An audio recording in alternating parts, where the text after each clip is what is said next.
আমার পরে আমার আলেম হচ্ছে তারা ওয়ারেস। আজকের আপনি জানেন রাস্তায় দেখা হলে সালাম, আসসালামু আলাইকুম সালাম, হুজুর দোয়া করবেন। এই যে তাজিম, এই যে ভালোবাসা, আলেমের সঙ্গে সম্পর্ক রাখা, এই আলেমের সঙ্গে যদি আপনি ভাতৃত্ব রাখেন, এই আলেম কিন্তু কবরে আপনাকে আপনার সাক্ষাৎ করবে। আলেমদের মর্যাদা সম্পূর্ণ আলাদা। তো আমার মুসলমান বাপ, আমার ভাইয়েরা, এখন তো মানুষ অনেকটা পরিবর্তন হয়েছে, এর আগে তো এত পরিবর্তন ছিল না। আমার আর কতটা বয়স আপনারা তো দেখছেন, আমি এই ওয়াজ নসিহত প্রায় 8-10 বছর করছি। 8-10 বছর আল্লাহ পাকের হুকুম, আপনাদের দোয়া চলছে। আল্লাহ জেলায় জেলায় ঘোরাচ্ছে, তো ঘুরে ঘুরে দেখছি মানুষ খুব পরিবর্তন, আবার দেখছি খুব বোকা। খুব পরিবর্তন, আবার খুব বোকা। একটা কথা বলি আপনাদের কাছে, শুনুন। কোরআনের একটা আয়াত এসেছে, রব্বি হাবলি মিনাস সলিহিন ফাবাশশারনাহু বিগুলামিন হালিম। আমি আপনাদের কাছে যতক্ষণ আলোচনা করব নবীর সম্পর্কে, সাহাবাদের সম্পর্কে, কোরআন আর হাদিস করে সামনে রেখে আপনাদের কাছে আলোচনা হবে। তো আল্লাহ পাক বললেন রব্বি হাবলি মিনাস সলিহিন, কোরআনের আয়াত, জালিকাল কিতাবুল লা রাইবা ফি। কোরআনের ভিতরে আল্লাহ পাক এমন একটা কিতাব আমাদের কাছে ছেড়ে দিয়েছে, যে কিতাবের ভিতরে আল্লাহ পাক একটা শব্দ পর্যন্ত ভুল লেখেনি। সেই কোরআনের আয়াত রব্বি হাবলি মিনাস সলিহিন, যার ব্যাখ্যা, যার মানে হলো যে আল্লাহ তো বিবির পেটে যে বাচ্চা দেবে, সে বাচ্চা পরেশগার হয়, যার তাফসীর হলো এটাই। আপনাদের এই দাঁড়পাতার মসজিদ, মসজিদ খুব সুন্দর মসজিদ, পাথর খুব সুন্দর তৈরি করেছেন কার মানুষ। এই যে দাঁড়পাতার মসজিদ, গত 15 বছর আগের গল্প করি, গত 15 বছর আগের গল্প, এই মসজিদ কিন্তু এত এরকম ছিল না। আগে মসজিদ ছিল টালি, মাটির দেওয়াল, উপরে তালপাতা, খড়, এরকম মসজিদ ছিল। কিন্তু আগেকার লোকের ইমানগুলো মজবুত ছিল, বিশাল মজবুত। ওরা যা বলতো, যদি কারোর বাচ্চার যদি জ্বর হোক, কারোর বাচ্চার যদি কোনো হাওয়া বাতাস লাগে না, তো ওই এলাকার ইমাম সাহেব, সে যাই জানুক, শুধু ফুঁক দিত, কাজ হয়ে যেত। কোনো অল্প গল্প নয়। কিন্তু এখন আমাদের মতো মলি সাহেবের কাছে না যাচ্ছে, আমরা ফুঁক দিচ্ছি, কোনো কাজ হয় না। বলছে হুজুর কী ব্যাপার? সেই চোখ উপরের দিকে তো নিচের দিকে নামায় না, কোনো কাজ হয় না। তার কারণ কি জানেন? আমাদের ইমান দুর্বলতা। ইমান দুর্বলতা বলতে, আমি মাওলানা সাহেব, গাঁজাখোর ডাকছে তার বাড়ি খাচ্ছি, মদখোর ডাকছে তার বাড়িকে খাচ্ছি, কিছু মনে করবেন না বাপ যেন, আর আমার কথা যেন ব্যথা নেবেন না। নামাজ পড়ছে, টিকিটই সামনে দাঁড়িয়ে আছে, ওই রাজ্যর যে টিকিট, রাজ্য লটারির যে টিকিট, তার কাছে কে বলছে হুজুর আমার বাড়ি তোমার দাওয়াত, আমার বাপ মরে গেছে, তোমার যেতে হবে। সেখানে ওকে খাচ্ছি। মোটামুটি গাঁজাখোর, মদখোর, সুদখোর, জুয়াখোর, জেনাখোর, বন্ধন লেনাওয়ালা সব পার্টির বাড়িকে খাচ্ছি, কোনো অসুবিধা নেই। তা আমি যতই দোয়া করি আর যতই ফুঁক দিই, ও বাচ্চা উপরের দিকে তাকাবে, নিচের দিকে তাকাবার ক্ষমতা নেই।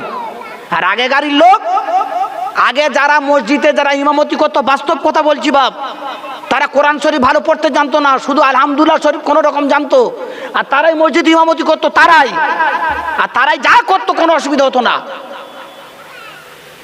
তো যেটা বলতে চাইছিলাম, তো কোরআন বলছে রব্বি হাবলি মিনাস সলিহিন ফাবাশশারনাহু বিগুলামিন হালিম, কোরআনের আয়াত। তো ওই আগেকার ইমাম কিছু জানতো না, সে মসজিদে ইমামতি করতো। আর তখনকার যুগে একটা লোক মদ খেত, 20 বছর ধরে মদ খায়।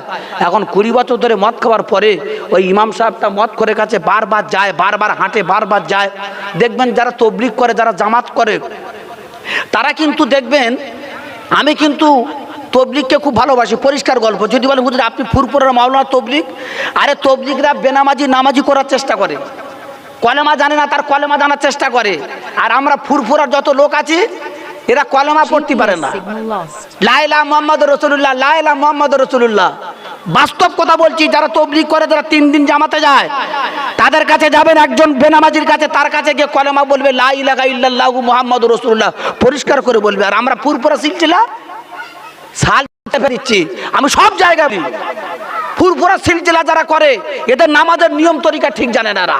কি বলে রুকু করব, কি বলে সেজদা করব, কি বলে কিয়াম করব, কিচ্ছু জানে না। যদি বলা যায় সূরা ফাতিহাটা বলো, আমি বলতে পারবো না। ভালো না, ভালো করে বলো না, ও যা হচ্ছে আল্লাহ জানে, যা হচ্ছে আল্লাহ জানে। এই পরিস্থিতি যারা ফুরফুরা সিলসিলা যারা করে। আপনি তবলিগের মানুষের কাছে যান, যারা জামাতে যায় না, বাস্তব কথা বলছি, তারা আমল করুক আর নাই করুক, সব দোয়াগুলো বলে দেবে। মসজিদে কোন পা দিতে হবে আগে বলতো, ডান পা। আর আমরা তো দুটো পার ভিতর যখন একটা পা দিয়ে চলে যাবো, কোনো অসুবিধা নেই। মাথা মোটা কোথাকা, আল্লাহ রসুল বলেছে মসজিদে গেলে ডান পা দিতে হবে, মসজিদে ঢুকতে গেলে একটা দোয়া বলতে হবে। কি দোয়া বলছি বল? বলছে কেন? তওবা তওবা তওবা। সারাদিন বাইরে যা করার করেছে, মসজিদকে বলছে তওবা তওবা তওবা। মাথা খারাপ করে দিচ্ছে। একজন যারা তবলিগ করে, যারা জামাতে যায়, তাদের কাছে বলবে এই বল তো, সে বলবে আল্লাহুম্মা আফতাহ আলি আবওয়াবা রাহমাতিক, দোয়াটা বলে দেবে। আমল করুক না করুক পরের ব্যাপার আলাদা। কিন্তু যেটা বলতে চাইছিলাম, তো ওই এলাকার ওই মুসল্লি সাধারণ ইমাম আর ওই যে মুসল্লি 20 বছর মদ খেয়েছে, এখন ইমাম সাহেবটা বারবার তার কাছে যায়, বলে ভাই তুই মদ খাচ্ছি কেন? তোর বাড়ি অশান্তি হচ্ছে, তুই মদ খাচ্ছি কেন? রাস্তার উপরে পড়ে থাকিস, খবরদার তুই মদ খাওয়াটা ছেড়ে দে, তুই মসজিদে নামাজটা পড়। এখন বারবার বারবার বারবার যখন যায়, মদ করে চিন্তা করছে তাই তো না, হুজুর বারবার আমার বলছে, হুজুর বারবার আমার কাছে আসছে, তা মদ খাবো না। ও তো আর একেবারে ছাড়বে না, বুঝতে পারছেন? মাসে একবার খাচ্ছে, মাসে একবার, সপ্তাহে একবার, এরকম করে খাওয়া দাওয়া করছে, একটু কমিয়ে ফেলেছে। এখন ওই ইমাম সাহেবের পিছনে 5 বছর জামাতে নামাজ পড়ছে, 5 বছর একেবারে মদ খাওয়া বন্ধ। এখন ইমাম সাহেব 5 ওয়াক্ত নামাজ পড়াতে হয়, ফজর, জোহর, আসর, মাগরিব, এশা, 5 ওয়াক্ত নামাজ। ইমাম সাহেব ফজরের ফরজ নামাজের পরে দোয়া করছে, রব্বি হাবলি মিনাস সলিহিন, রব্বি হাবলি মিনাস সলিহিন। এখন এই মত করে তো নূতন নামাজি। এখন ইমাম সাহেবের ডেকে বলছে, হুজুর তুমি প্রতিটা 5 ওয়াক্ত নামাজের পরে শুধু একটাই দোয়া করছো, রব্বি হাবলি মিনাস সলিহিন। আমি তো আপনার পিছনে 5 বছর নামাজ পড়ছি, এ ছাড়া তো অন্য কোনো ভাষা বলতে দেখছি না। হুজুরের মানে মতলবটা কি একটু আমাকে বলবেন? এ মানে মতলব শুনতে চাইছে। তা ওই সাধারণ মুসল্লি তো, সাধারণ ইমাম সাহেব কিছু জানে না, ও তখন বলছে ভাই আমি মানে মতলব বলতে পারবো না, তা অমুক জায়গার ইমাম সাহেব বলে, আমি শুনেছি তাই বলছি এখানটায়। ভালো কথা। এ তখন কি করেছে, গ্রামের একজন মুফতি সাহেব নূতন হয়ে এসেছে, তার কাছে গিয়ে বলছে, বলে মুফতি সাহেব ভাই আমি একটা জিনিস জানতে এসেছি, তোমার বলতে হবে। কি বলো তো? বলে আমাদের ইমাম সাহেব প্রতি ফরজ নামাজের পরে দোয়া করছে, রব্বি হাবলি মিনাস সলিহিন। তা আমি বললাম এর ব্যাখ্যা, এর তফসিরটা কি বলো তো? আমাদের ইমাম সাহেব বলতে পারে না। হুজুর একটু বলে দাম তো, আমি এই তফসিরটা আমাদের ইমাম সাহেবের কাছে বলে দেবো। এখন মুফতি সাহেবটা বলছে, বলে দেখো এর তফসির হলো, ব্যাখ্যা হলো, আল্লাহ তোমার বিবির পেটে যে সন্তানগুলো দেবে, সন্তানগুলো জানো আল্লাহওয়ালা হয়, নেককার হয়, পরেশগার হয়, দিনদার হয়, মদখোর না হয়, গাঁজাখোর না হয়, এই রকম ধরনের তফসির করেছে। এখন ওই মদখোর নূতন নামাজি এসে ইমাম সাহেবের সালাম দিয়েছে, আসসালামু আলাইকুম। ওয়ালাইকুম আসসালাম। হুজুর আপনি তো বিয়ে করেছেন? বলে হ্যাঁ। আপনার ছেলে মেয়ে কজন? বলে আমার 12টা ছেলে 2টো মেয়ে। ইমাম সাহেব বলছে আমার 12টা ছেলে আর 2টো মেয়ে। এ তখন বলছে, হুজুর আপনার এত ছেলে এত মেয়ে? 14 জন? বলে হ্যাঁ। তা তখন বলছে, হুজুর আপনি যে দোয়া করেন না, ওই দোয়ার ব্যাখ্যাটা আমি আপনাকে বলবো, শুনবেন? তা বলে হ্যাঁ। তা বলছে রব্বি হাবলি মিনাস সলিহিনের মানে হলো, আল্লাহ তোমার বিবির পেটে যে বাচ্চাগুলো দেবে, ওই বাচ্চাগুলো যেন সুসন্তান হয়, ভালো সন্তান হয়, নেককার হয়, এই রকমের তফসিরের মানে হলো। যখন এই মতকর যখন ওই ইমাম সাহেবের বলেছে, ইমাম সাহেব তখন অবাক হয়ে বলছে, খবরদার, এত বছর না পড়াচ্ছি, আমি তো শুধু এই দোয়া করছি, আর এই দোয়া করার কারণে আমার বিবির পেটে বাচ্চা হচ্ছে, সব গন্ডগোল, সব গন্ডগোল, সব গন্ডগোল। যদি এই দোয়াটা, যদি এর ব্যাখ্যাটা আমি ইমাম জানতাম, তাহলে আমি এই দোয়া কোনোদিন করতাম না, অন্য দোয়া করতাম। তা আমরা মুসলমান, আমরা খুব চালাক, আবার খুব বোকা। যদি বলেন কি করে, একটু লক্ষ্য করে দেখুন। সোনার মানিকেরা, আমার জনেরা, যুবকেরা, ও আমার দাল ফাতার মা বোন, খালা ফুপুবতীরা, আজকের আপনারা বিশ্ব নবী দিবস আপনারা কায়েম করেছেন। আল্লাহ পাকের নবী মদিনার মসজিদে নববীতে নামাজ পড়িয়েছেন। মদিনার মসজিদে নামাজ পড়াবার পরে আল্লাহ নবী গুটি গুটি গুটি গুটি গুটি গুটি গুটি রাস্তা দিয়ে হাঁটলেন। এই সোনার মানিকেরা, বাবাজিরা, ভাইরা, আল্লাহ নবী যখন গুটি গুটি গুটি গুটি পায়ে যায়, দেখতে পেয়েছেন সামনে বিশাল বড় একটা গাছ রসুলের সামনে। আল্লাহ রসুল যখন ওই গাছটা দেখতে পেয়েছেন, গাছের গোড়াতে একটা জীবিত 4 পায়ে হরিণ তার বাঁধা রয়েছে, মোটা দড়ি দিয়ে গাছের গোড়া কষে বাঁধা রয়েছে। ওই হরিণটা কোনো মতে যেন না পালাতে পারে। আল্লাহ নবী যখন ওই হরিণের কাছে দাঁড়িয়ে যায়, আল্লাহ পাকের নবীকে দেখে ওই হরিণের আল্লাহ পাক জবান খুলে দিয়েছেন। ওই হরিণ সঙ্গে সঙ্গে নবীর দিকে তাকিয়ে বলছেন, আসসালামু আলাইকুম ইয়া রাসূলুল্লাহ, আসসালামু আলাইকুম ইয়া হাবিবাল্লাহ। বাবাজিরা, আল্লাহ নবী অবাক হয়ে গেল, আওয়াজটা কোথায় থেকে আসে, সালামের আওয়াজটা কোন দিক থেকে আসে। আল্লাহ নবী চোখটা নিয়ে চারিদিকে তাকায়, চারিদিকে তাকায়, দেখছেন কোনো মানুষ আমার নবীর চারিদিকে দেখা যায় না। আল্লাহ নবী যখন চোখ দুটো চারিদিকে তাকায়, আল্লাহ পাক আবার ওই হরিণকে হুকুম দিয়ে দিল, ও হরিণ তোমার সালাম আমার নবী আশ্চর্য হয়ে গিয়েছে, তুমি আর একবার আমার নবীর দিকে তাকিয়ে সালাম দিয়ে দাও। আল্লাহ নবীর দিকে দিকে আবার আর একবার সালাম দিয়েছেন, আসসালামু আলাইকুম ইয়া রাসূলুল্লাহ। সোনার মানিকেরা, বাবাজিরা, ভাইরা, আল্লাহ নবী তো বেরোছে না, না, এই হরিণটা আমাকে দেখে সালাম দিয়েছে। আল্লাহ নবী সালামের জবাবটা দিয়েছেন। আল্লাহ নবী বলছেন, ও হরিণ, তুমি তো একটা চতুষ্পয়ী জানোয়ার, তুমি আমাকে সালাম কি করে দিলে? সঙ্গে সঙ্গে হরিণটা বলছে, ইয়া রাসূলুল্লাহ, হুজুর, আল্লাহ পাক আপনাকে সৃষ্টি যদি না করতো, আল্লাহ পাক আপনাকে যদি পয়দা যদি না করতো, কুল কায়নাত কিছু আমার আল্লাহ বানাতো না। ইয়া রাসূলুল্লাহ, ইয়া হাবিবাল্লাহ, হুজুর, আপনি যখন আমার কাছে দাঁড়িয়ে গিয়েছেন, আপনি কি আমার একটু উপকার করতে পারবেন, সহযোগিতা করতে পারবেন? আল্লাহ নবী বলছে, হরিণা, কি তোমার সহযোগিতা, কি উপকার বলো? ওই হরিণ তখন বললেন, ইয়া রাসূলুল্লাহ, ইয়া হাবিবাল্লাহ, আজকের আমার যে মালিক সে হলো একজন ইহুদি, আমার মালিক সে একজন ইহুদি। ইয়া রাসূলুল্লাহ, এই গাছের তলায় এক দুদিন 3 দিন হয়ে গেল, হুজুর আমাকে বেঁধে দিয়ে বাড়িতে চলে গিয়েছে। ইয়া রাসূলুল্লাহ, ইয়া হাবিবাল্লাহ, আমার পেটে 2টো বাচ্চা হয়েছে। ইয়া রাসূলুল্লাহ, ওই বাচ্চা 2টো বনে জঙ্গলে হরিণ 2টো চলে গিয়েছে।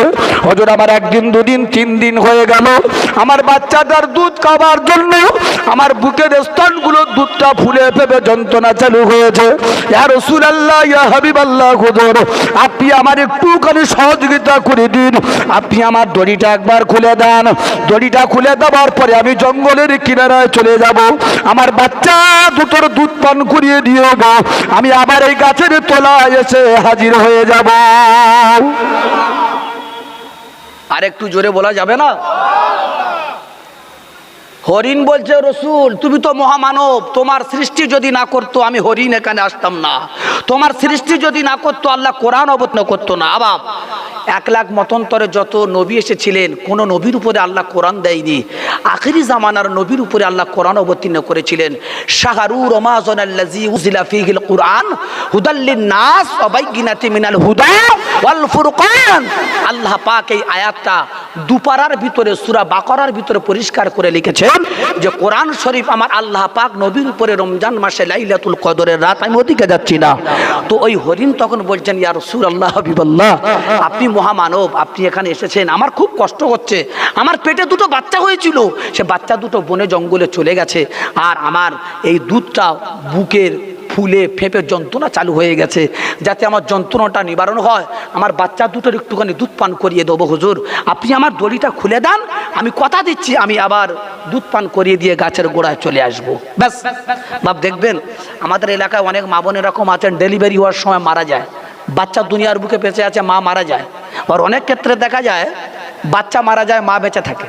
তো বাচ্চা যখন মারা যায় না, তখন মায়ের যে দুধ, 2টো স্তন দুধ ফুলে যায়, ফেঁপে যায়। অনেক ক্ষেত্রে দেখেছি আমার মা বোনেরা নিজেরা দুধটাকে এমন করে বার করে পানিতে ফেলে দেয়, দেখেছি এগুলো, যাতে যন্ত্রণা না হয়। তা ওই হরিণ 2 দিন 3 দিন না খাওয়ার পরে দুধ স্তনগুলো যন্ত্রণা চালু হয়েছে, হুজুর আপনি একবার দড়িটা খুলে দেন, আমি একটু আমার বাচ্চা 2টো দুধ পান করিয়ে দিয়ে আমি আবার এই জায়গায় চলে আসবো, হুজুর আপনার টেনশন করতে হবে না। সোনার মানিকের আমার জলেরা জল করো, ও আমার ডাল পাতার মাহবুল খালাফু বেটিরা, ও আমার নবীর উম্মতে মুহাম্মাদিরা, ওই সময় বিশ্ব নবী বলেছিলেন, ও আমার হরিণ, আমি মহামানব হতে পারি, তবে আমার পারমিশন নাই তোমার দড়িটা খুলে দেওয়ার জন্য।